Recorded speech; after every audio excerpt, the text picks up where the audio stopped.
Want to create stunning AI coloring book pages without wasting hours on trial and error? Now, a year ago, I dropped a video on this, and it helped a lot of you get started. But Leonardo AI has changed a lot since then. So, in this video, I'm showing you exactly how to prompt in the new way. Plus, I've updated my free download with over 50 ready to use prompts and added a few other extra goodies. You'll find the link in the description. So, let's get started. Here I am in my free Leonardo account. And as you can see from the last video, this has definitely changed. You've actually been following me for a while. I went to the updates to Leonardo, had gone from that time, and it's been a whirlwind ever since. So if you're going to be creating colored book pages, you want to stick to either Phoenix 1.0 or Phoenix 0.9. Both are really good.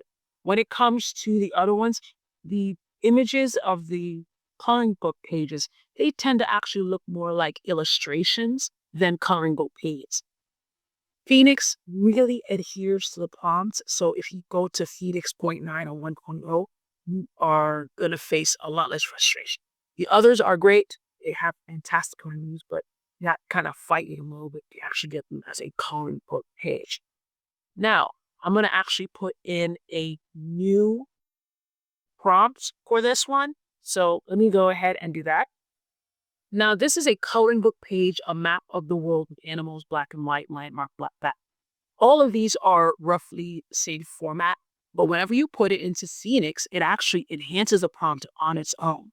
It's called the auto prompt enhancer. You can turn that off, but I recommend that if you actually want to have something that is adhered to the prompt and looks pretty good, you keep that on auto or just turn it on. Actually, it's on auto automatically. Just keep it there. Dynamic style. Keep that as the defaults. In fact, most of the defaults are actually, you can see some. Now, as far as the generation, if you are doing this with a free account, you only have fast generation. Now you have a choice of dimensions. You can have it choose 3-dimension, 1-to-1, which is usually pretty good, 16:9, which you wouldn't necessarily do unless you're doing one of those landscape type coloring books pages.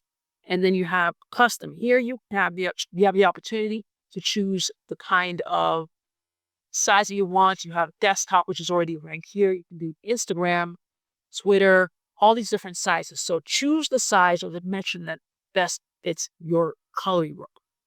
You do only have the ability to do a small or medium, and actually in a minute I'll show you how you can work with that limitation. And then you can choose between 1 to about, I think, 8 different types of images so that you can have more variety. If you're doing a free account, I suggest you max out at 4. Don't go beyond that. Or you might want to do just 2 and 3 because each one does cost money. So let's go ahead and test this coloring book page map of the world. And I'll show you what I mean about how the prompt is enhanced by Phoenix. Great. Now what we see here is that it actually did include some color and, it's not perfect. It actually will do that. So what you can do is you can edit with AI. You can go in and say,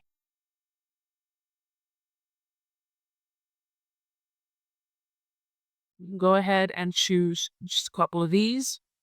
And whenever you're doing, what I've realized, whenever you're doing anything very intricate, like a map of the world is a very hefty image. So what you want to do is that you want to actually go ahead and edit with AI because it will inevitably come out with colors. So see here we have this, and great, we've got images of it actually adhere to the prompt, and you have black and white of this. So you can go ahead and use this if you want as your coloring book page. Now, as I mentioned before, if you're doing a coloring book page, you're going to need to enhance, you're going to need to upscale the image if you actually want to show up well on a printed page. So what you're going to do is you're going to go to the site. It is called imgupscaler.com. It's free to use. You can go ahead and you can actually upscale this to either, you can drag and drop it, you upscale it 200% or 400%. And you can do about 7 or 8 at a time. So now you're able to go ahead, use Phoenix to create your coloring book pages and then upscale them in Image Upscaler. Now remember, because you are a free member of Leonardo, you're going to have to endure the fact that your images are going to be published. If you want to have private images, you're going to have to pay for a subscription. It's not expensive. It's about $10 or $12 per month, or you can pay for the entire if you're going to be using it for a prolonged period of time. So that is all I've got to say. Remember to check the description for my upgraded free 50 plus enhanced prompts kit, along with other goodies. So go ahead, check that out. Let me know what you think. And until next time, I'll see you guys in the next video.